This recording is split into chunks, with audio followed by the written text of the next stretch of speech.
82 Farmall 51 here. Working on the hubs for the 300, and these are the ones that we've cut down and modified.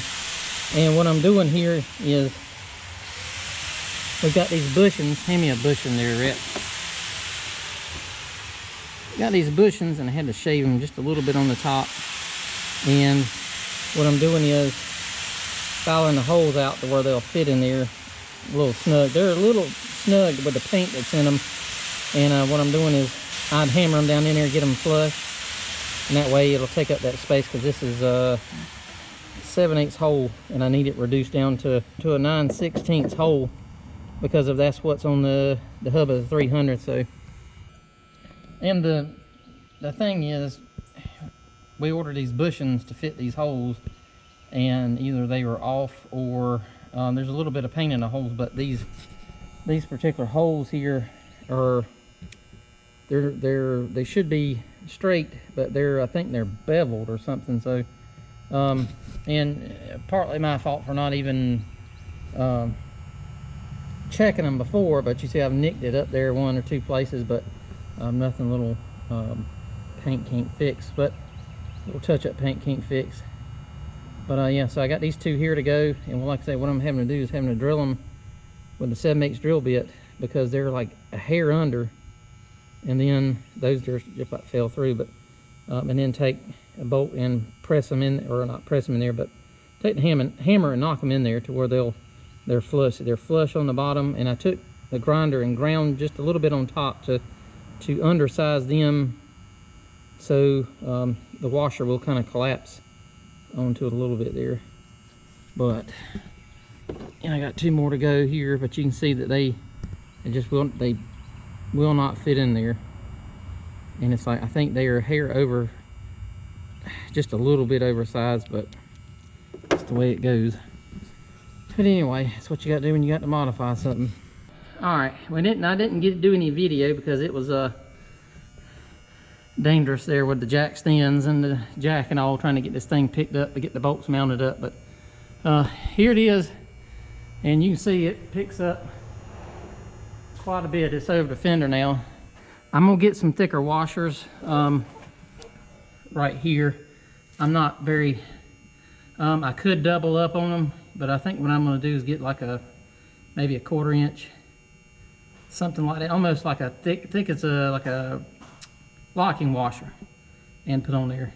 It's very hard to find these size bolts with a flanged head on them, and that's what I was going to trying to find. But I've looked at several different bolt sites, and there's nothing really in that size,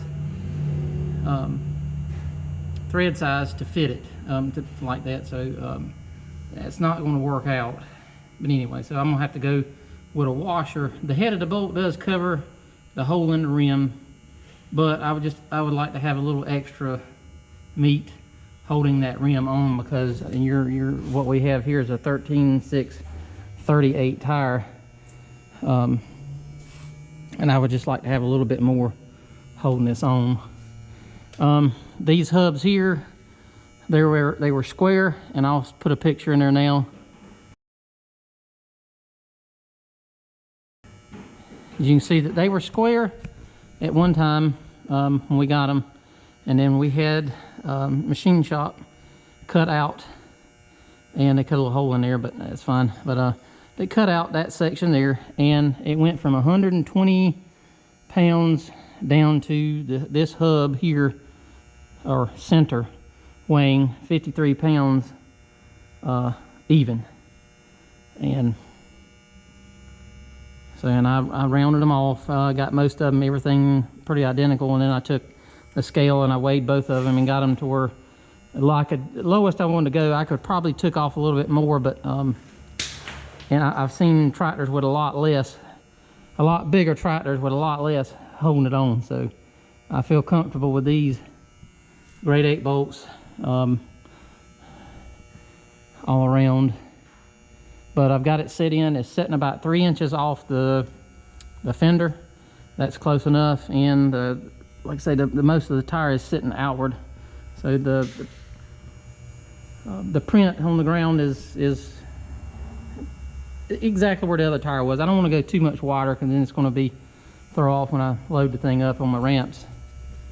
But like I said, we've got all these put on. Got this painted. I had, like I say, I had to drill out. You saw it earlier in the video. I had to drill out, put that bushing in there to take so I could use this bolt and hold that on. It's been a while. We've done a lot of machine work to this. Like I say, getting these rims painted, tires, tubes put in the tires. They are tubeless tires, but we had tubes put in them because when we lower the air pressure down to get the tires to bite a little. And I'm not sure if we're going to cut these or not. If we do cut them, it's not going to be a lot. I may just hit the back side here, but you can see how much bigger that tire is than the other tire, and we'll go around the other side and take a look. But these are Michelin tires, as you can see here. Just got the one side done up right now, and we're getting ready to probably next week sometime. I've got to move my cub and all that junk out of the way, and then we'll roll that other side. I've got to finish the other hub, the other center, making sure that those spacers go inside the rim there, and then we can get them mounted like this. And I set them in, like I say, on here. I set them in on the inside of the rim to get the spacing. I want them kind of as close. I probably could have put this on the other side, but I don't want it too far out. But like I say, we may change them later on. I don't know yet, but yeah, that is a lot different in the way it's picked it up. So we should see. We'll see what it does here. See what the next pull is. And I've got the next thing I got to work on is finishing the hitch there, but we'll try it this way, see how it does, and then we'll move it around. But all right, thanks for watching.